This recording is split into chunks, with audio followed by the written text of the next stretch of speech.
In the late 1980s, Medellin's busiest taxi company didn't carry passengers. It carried power. And every night, a city that thought it knew Pablo Escobar unknowingly helped him move a fortune.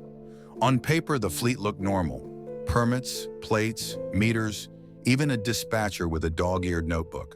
But the logs weren't for people. They were for packages, times, routes, drop points, disguised as rides. The trunks were modified, false bottoms, magnet latches, and dusted panels, so a quick peek looked clean. Each car had 2 routes memorized: clear for everyday moves, cold for emergencies when a neighborhood went hot. Why didn't the cops stop them?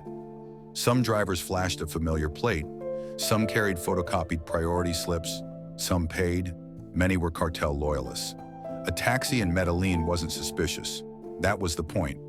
Most runs weren't dramatic. A courier would slide a package behind a stairwell planter or trade a gym bag for an envelope at a bakery door. 10 minutes later, the taxi was back in traffic, meter ticking, nothing to see. The fleet turned the whole city into a conveyor belt. Barrio pickups to stash apartments, stash to counting house to lawyers and pilots. Trucks drew attention. Taxis blended into the heartbeat of Medellin. Every morning, the dispatcher reassigned cars. If a route got compromised, the line moved. A taxi that ran the airport last week might shuttle to a church parking lot this week. The map shifted faster than police memos. The cargo wasn't just bricks. It was cash, sweaty bundles from dealers, payroll for sicarios, retainers for lawyers, hush money for a clerk who stamped forms without reading. Taxis stitched the empire together. But a system this smooth had one rule: never stop moving. If a taxi stalled, 2 others converged. If a driver sensed a tail, he called in a code word and parked at a crowded cinema. Hands off the trunk until a cleaner arrived. As the war escalated, bombings, assassinations, the fleet grew more important. Roads closed, soldiers flooded intersections.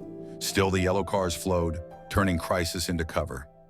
Then came the night unit. 214 didn't show. 214's driver went dark after a routine pickup. The dispatcher's calls bounced. A lookout reported the car abandoned 2 blocks from a police station, with the trunk cracked open. Rumors say the trunk held more than cash: ledger pages, lists, delivery marks that tied addresses to names, the kind of paper that starts a war. Within an hour, the fleet shifted routes. Drop points moved. Landlines rang off the hook. People who thought they were ghosts suddenly felt very real.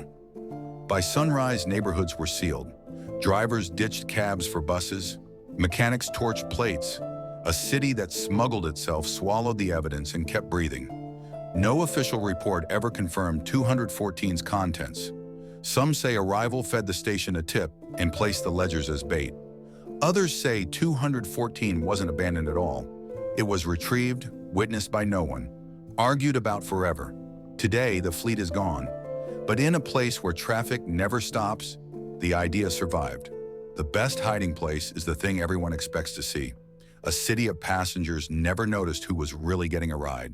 And the story of Unit 214 still divides the people who say they knew. To this day, Medellin is layered with whispers. Journalists obsessed, conspiracists speculated, families remembered quietly. Old drivers drink here, maybe, but when asked about 214, they just nod, smile, raise a glass. The details ride with them.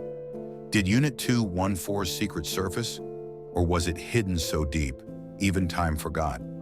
In the end, it was a story too important to be unwritten, too dangerous to be told. And in every shadowed alley, every forgotten address, there's a trace of those yellow ghosts still lingering, unseen but everywhere.